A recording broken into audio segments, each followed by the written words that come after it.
निघे आपलं घर म्हणजे अगं आपल्या घराचं काम कधी सुरू केलं? सत्यानं दुरुस्त करायला घेतलं होतं आणि बोलला होता तुमचं घर जसं आहे तसं परत बनवून दे.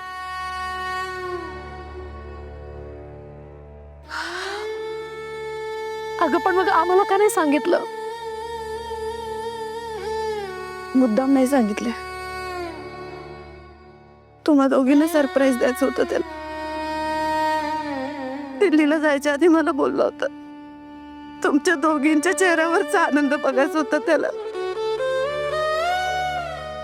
पण आनंद बघायला तो थांबलाच नाही.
नका काळजी करू, असा जातो आणि असा येतो.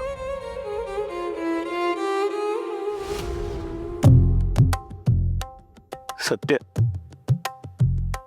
सत्य माफ कर मला. आज मी कसं वागावं तेच मला कळत नाही. आज एक बाप म्हणून, एक सासरा म्हणून खूप कमी पडलो बघ मी. तुझं जिच्यावर जीवापाड प्रेम होतं त्या मंजूच्या पाठीशी नाही उभं राहू शकलो मी. माफ कर मला, माफ कर.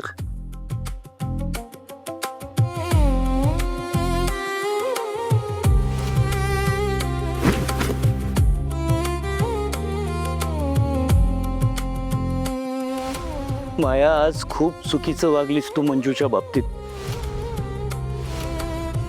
तू असं वागायला नको होतं. अगं निदान एकदा सत्याचा तरी विचार करायचा.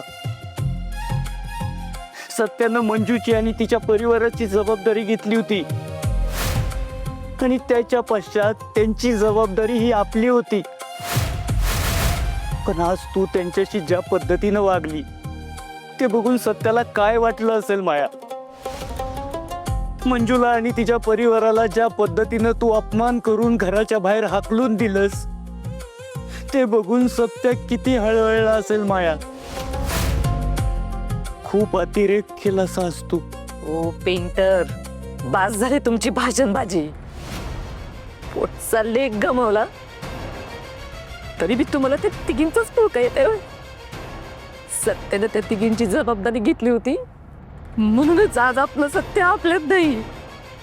माझ्या लेकराला उदंड आयुष्य होत. अख्ख्या साताऱ्याचा आशीर्वाद त्याच्या पाठीशी होता.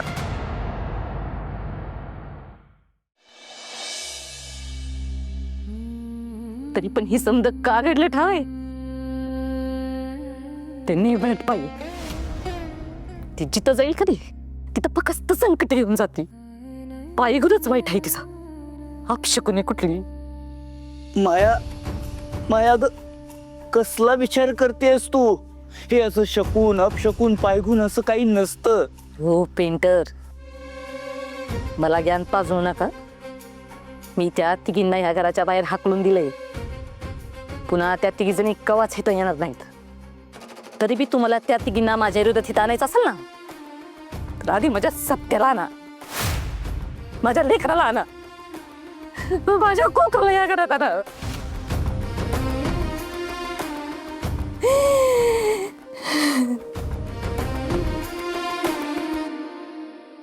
मग मी त्यांचा विचार करेन. हाय मान्य.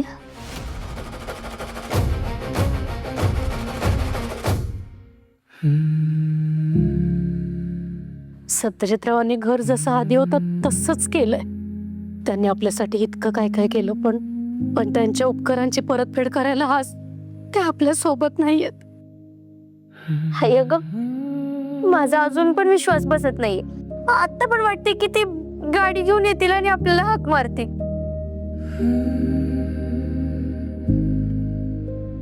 बरं चल आमरे, पसारा आवरू आणि जरा साफसफाई करून घेऊ. हं? ठीक आहे, तू शांत हो, आराम कर. हा हा मी आवरतो आणि तुला हाक मारतो. थांब, मदत करते मी. अगं हा मी करतो. हे बघ, माझी आराम करायची इच्छा नाही, मी मदत करते दोघींना. हाय, बॅग बघू.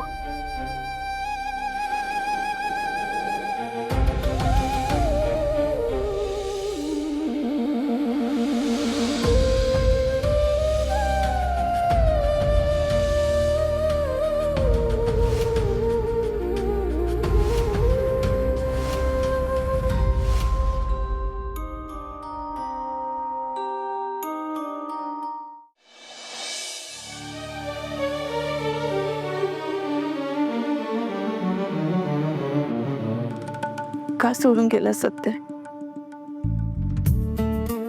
आत्ता आपल्या नात्याचा नव्यानं प्रवास चालू झाला होता ना,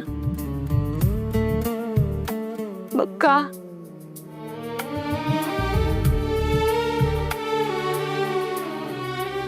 परत ये ना सत्या, परत ये प्लीज. मला भांडायचंय तुझ्याशी, तुझ्या बरोबर फिरायचंय, या चिडक्या बिंब्याला त्रास द्यायचाय. सत्या ये ना परत प्लीज.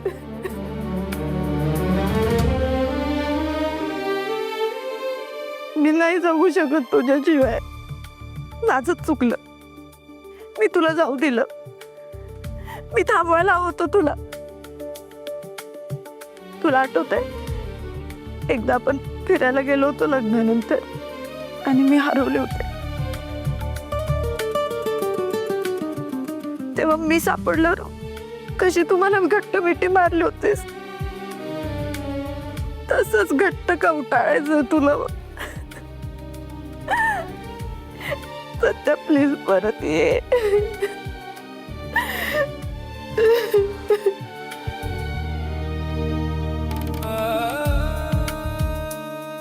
आपण घेऊ हे प्रेम नीट करून.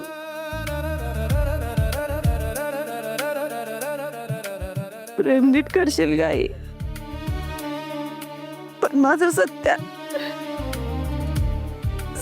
कसं परत आणशील सांग.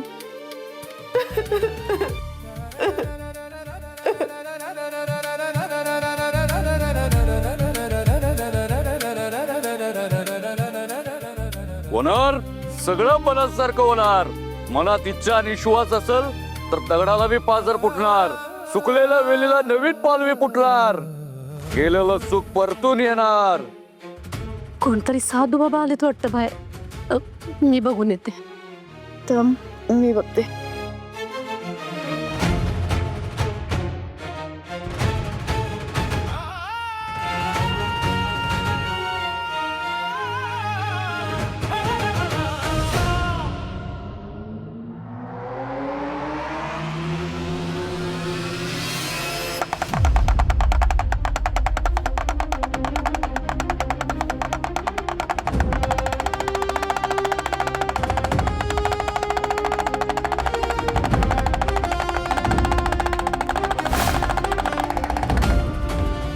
संगमेश्वरच्या महादेवाला, तुळजापूरच्या भवानी मातेला वंदन करून आलोय पोरी तुला भेटायला.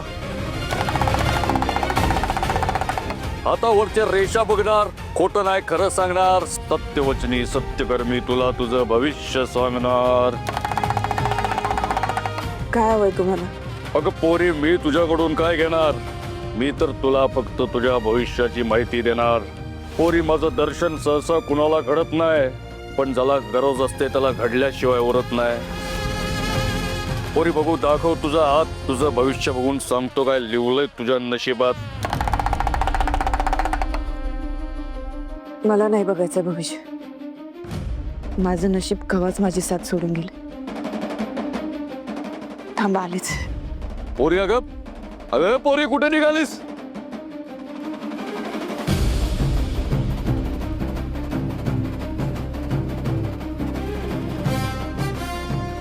हे घ्या. पोरी, तुझ्या घरावर दुःखाचा डोंगर कोसळलाय. तुझा सखा, तुझा भरतार तुला कायमचा सोडून गेलाय. खराय का खोटा आहे? तुम्हाला कसं माहित? ते महत्वाचं नाही पोरी. तुझ्याकडून दान घेतलं तर होईल चोरी. तो वरचा माझा माऊली, वरचा माझा बाप, तुझ्याकडून दान घेतलं तर होईल पाप. मग काय हवंय तुम्हाला? रूपानं देखणी, दिसायला चिकनी. मला तू हवी आहेस पोरी, तू.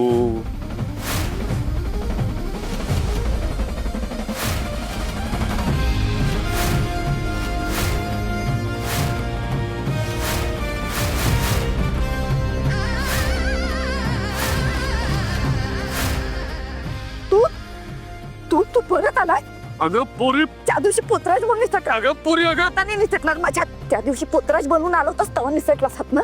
होता काही खैर नाही तू. अगं पोरी, इसरतीस का मला? एका दिवसात इसरतीस का मला? ओळखला नाहीस तू? कोण आहेस तू? वाघमारे हो, तुम्ही ज्याला शोधताय तो नाही. तुम्ही ज्याच्यासाठी रडताय तो आहे मी.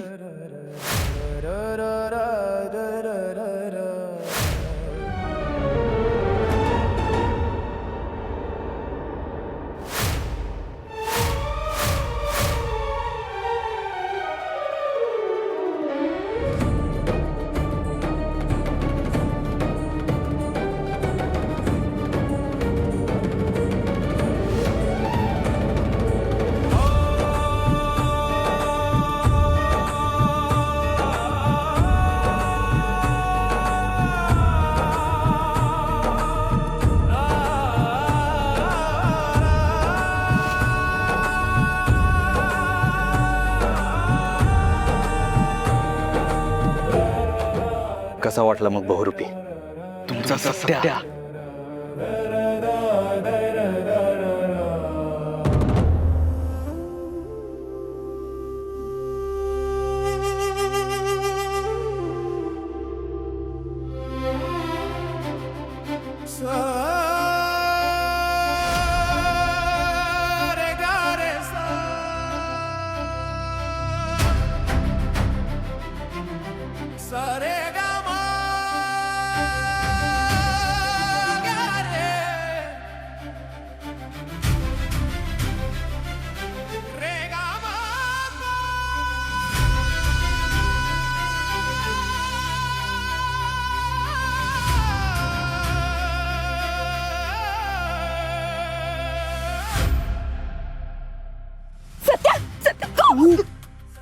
ओरडू नका, इकडे या, बाजूला या.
सत्य वाच.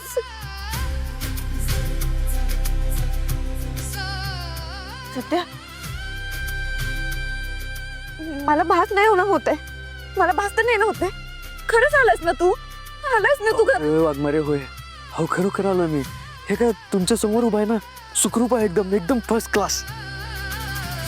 आणि तो अपघात, ती बातमी, तुझं सगळं सामान ते का होतं? का त्रास दिलास एवढा? का त्रास दिलास? अरे शांत व्हा, शांत व्हा. सगळं समजावून सांगतो तुम्हाला. शांत. मंजू, वाघमारे, मला वाटतं की घरात कोण तर बाहेर येत आहे. तुम्ही चला बाजूला, तुम्हाला सगळं सांगतो. चला लवकर चला. मंजू, मंजू, मंजू, दिदे, ए मंजू, कुठं गेली मंजू? आणि ते साधू बाबा ते बी दिसना झालेत. आई तू टेन्शन नको घेऊस. इथेच कुठेतरी असेल दीदी, येईल ती. अगं पण आई येईल ती.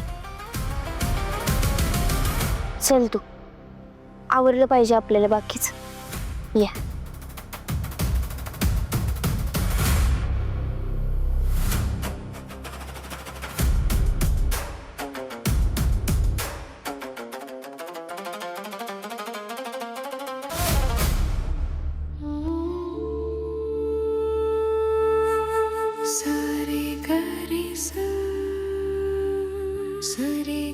तू फेटा काढा दे. रे ग म प म ग रे सा ग म प ध प म ग रे ग म प ध प म प ग ग रे सा नि सा रे सा. आत्ता जरा बरं वाटला.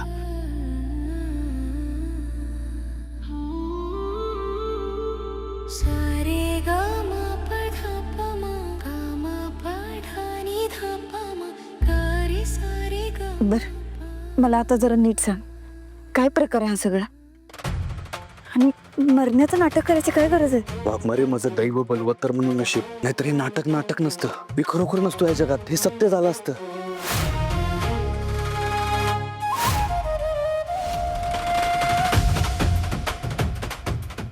म्हणजे काय, मला जरा कळेल असं सांग प्लीज. सांगतो. वाघमारे, तुम्हाला आठवतंय त्या दिवशी मम्मीच्या मोबाईलवर एक फोन आला होता, दिल्लीला मीटिंगला जाण्यासाठी. Unknown number. हॅलो, एक मिनिट हा, एकच मिनिट. तो फोन पण एका प्रायव्हेट नंबरवरून आला होता, त्या माते फिरोच्या प्रायव्हेट नंबर सारख्या. काय? होय. खरं तर मला तेव्हाच संशय आला होता. म्हणजे मम्मीला अचानक चक्कर येणं आणि त्याच वेळेला कधी नाही ते दिल्लीवरून तिला मीटिंगसाठी बोलवणं, या सगळ्यात मला काहीतरी गडबड वाटत होती. गडबडीपेक्षा बी जास्त रचलेला प्लॅन वाटत होता. मग मी कुणाशीच बोललो नाही. स्वतःच्याच मनाशी ठरवलं आणि निघायचा निर्णय घेतला. निघालो. हेलिपॅडवर पोचलो. हेलिकॉप्टरमध्ये बसलो पण हेलिकॉप्टर टेक ऑफ करायच्या आधी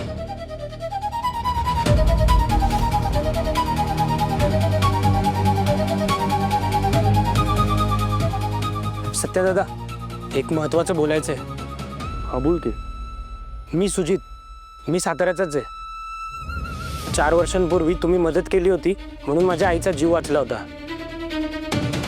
आता माझ्यातनं चांगलं काम झालं असेल तर चांगलीच गोष्ट आहे. पण माफ कर मित्रा, मला खरंच काय आठवत नाही. आणि माझ्याबद्दल कोणी चांगलं केलेलं मी कधीच विसरत नाही. त्यावेळेस तुम्ही माझ्या आईचा जीव वाचवला होता, आता मी तुमचा वाचवणार.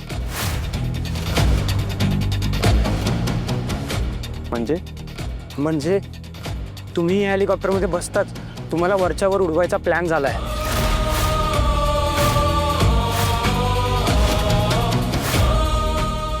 दादा, या हेलिकॉप्टरमध्ये तांत्रिक बिघाड केलाय. मी स्वतःच्या डोळ्याने बघितले.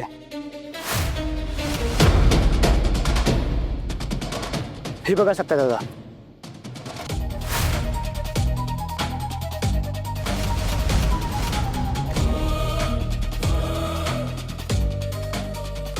हात जोडून विनंती आहे सत्या दादा, स्वतःच्या जीवाची काळजी घ्या, कारण तुम्ही आहेत तर आम्ही आहेत.